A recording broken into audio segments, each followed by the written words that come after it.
নমস্কার বন্ধুরা, সবাই কেমন আছো? আশা করি সবাই ভালো আছে। নতুন একটা ভিডিওতে আপনাদের আরও একবার স্বাগত জানাই। এই গরমে কিন্তু প্রাণ মন ঠান্ডা করার মতো দুর্দান্ত স্বাদে ঘরেই তৈরি করব খুব সহজে সামান্য উপকরণ দিয়ে 7 আপ। তো চলো রেসিপিটা দেখতে থাকো, আশা করি আপনাদের ভালো লাগবে। তো শুরু করা যাক রেসিপিটা। বানানোর জন্য মেন উপকরণ এরকম কিন্তু লেবু লাগবে। আপনারা চাইলে না ওই পাতি লেবুগুলো যে হয় ছোট ছোট গোল, সেটাও কিন্তু ব্যবহার করতে পারেন।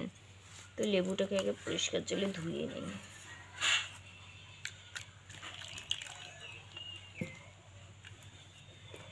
লেবুর মধ্যে তেমন কোনো মাটি থাকে না, যদিও এরপর যে খোসাটা আছে এটা কিন্তু ভালোভাবে এইভাবে ছাড়িয়ে নেব।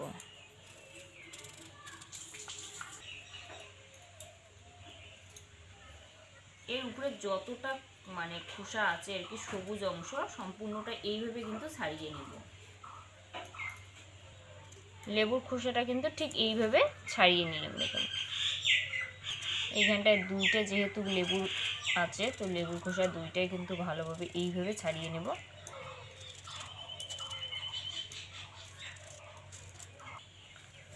এই পাত্রটায় নিয়ে নিই, তাহলে আমার সুবিধা হবে।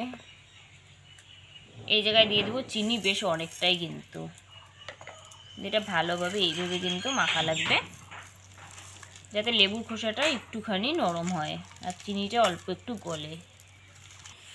এটা খুব ভালো করে কিন্তু চিনির সাথে মিশিয়ে নেব। বাস, এটা আমার মেশানো কিন্তু একেবারেই কমপ্লিট। এইভাবে মিনিমাম কিন্তু 30 থেকে 40 মিনিট রাখলেই চিনিটা যাতে একেবারেই গলে। তো 30 থেকে 40 মিনিট পর কিন্তু দেখাবো যাতে চিনিটা বেশ ভালো গলে, একদম জল হয়। বন্ধুরা, ফিরে আসলাম 30 মিনিট পর। 30 মিনিটে দেখুন চিনি থেকে অনেকটাই কিন্তু জল বেরিয়ে আসে। এটা সাইডে রাখবো। আর এই যে লেবুটা আছে, লেবুটা কিন্তু ছোট ছোট এইভাবে কাটবো।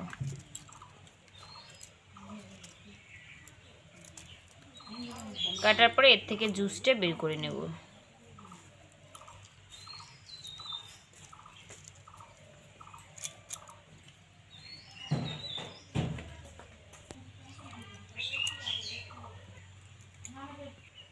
এরপর এই যে গ্লাসটা আছে, এর মধ্যে এই যে রসটা আছে, এই রসটা দিয়ে দেব 2 চামচ।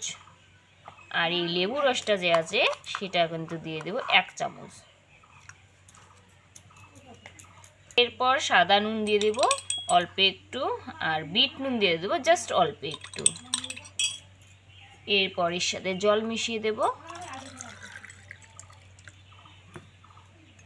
এটা ভালোভাবে মিশিয়ে নেব। বন্ধুরা, একটা তো রেডি, আর একটা রেডি করে নেব। সেম পদ্ধতি, এই রসটা কিছুটা মিশিয়ে নেব। লেবু রস দিয়ে দিলাম, সাদা নুন, তার সাথে বিট নুন খুব ভালো করে মিশিয়ে নেব। এরপর দিয়ে দেব জল, খুব ভালো করে মিশিয়ে নেব। বাস, আমার কিন্তু একেবারে রেডি। এই গরমে এইভাবে কিন্তু একবার হলো এই গরমে মন প্রাণ ঠান্ডা করার জন্য এরকম কিন্তু জুস আপনারা খুব সহজে বাড়িতে বানিয়ে নিতে পারবেন। আর এইভাবে একটু সাজিয়ে দেব, তাহলে দেখতে বেশ ভালো লাগবে।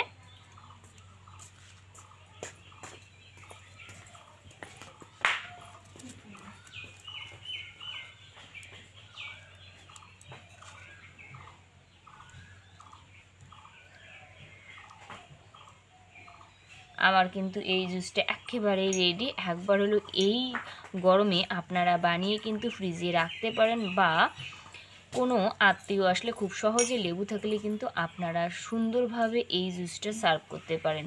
এটা খেতে একেবারেই কিন্তু 7 আপের মতো হয়। তো প্লিজ একবার এইভাবে বানিয়ে দেখুন, আর জানাতে ভুলবেন না এই গরমে এটা খেয়ে আপনাদের কীরকম লাগলো। আশা করি রেসিপিটা ভালো লাগবে। ভালো লাগলে অবশ্যই লাইক কমেন্ট শেয়ার করে দেবেন। আর যদি এই চ্যানেলের প্রথমবার আমার রান্নার ভিডিও দেখছেন, প্লিজ চ্যানেলটাকে সাবস্ক্রাইব করে রাখবেন, পাশে থাকা বেল আইকনটি প্রেস করে রাখবেন, যাতে আমার রান্নার ভিডিওগুলো সবার আগে আপনার মোবাইলে পৌঁছায়। আর আপনারা কীরকম জুস খেতে চান বা দেখতে চান অবশ্যই কমেন্টে জানাবেন।